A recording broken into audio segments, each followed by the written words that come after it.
У женщины только одна обязанность. Это совершать супружеский долг с мужчиной, да, с мужем. А все остальное – это ее права. То есть она не обязана ни уборку делать, ни кушать, варить, ни за детьми смотреть. Это не входит в обязанности. И даже кормить грудью тоже не обязана. Представляете? То есть обеспечение полное на обязанность мужа. И если она захочет, и она делает это, да, кормит грудью своих детей, там, уборкой делает, по быту что-то делает, кушать, варит, кормит своих детей, да, то она за это получает савап, благодеяние.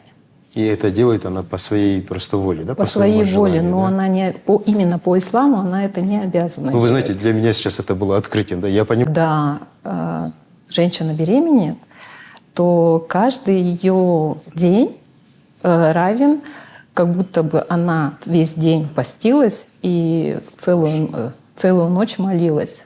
За каждый день беременности записывается такой огромный савап. И когда наступают схватки, роды, то говорится в хадисе, что никто из творения Аллаха не знает, какой савап получает за эти роды женщина.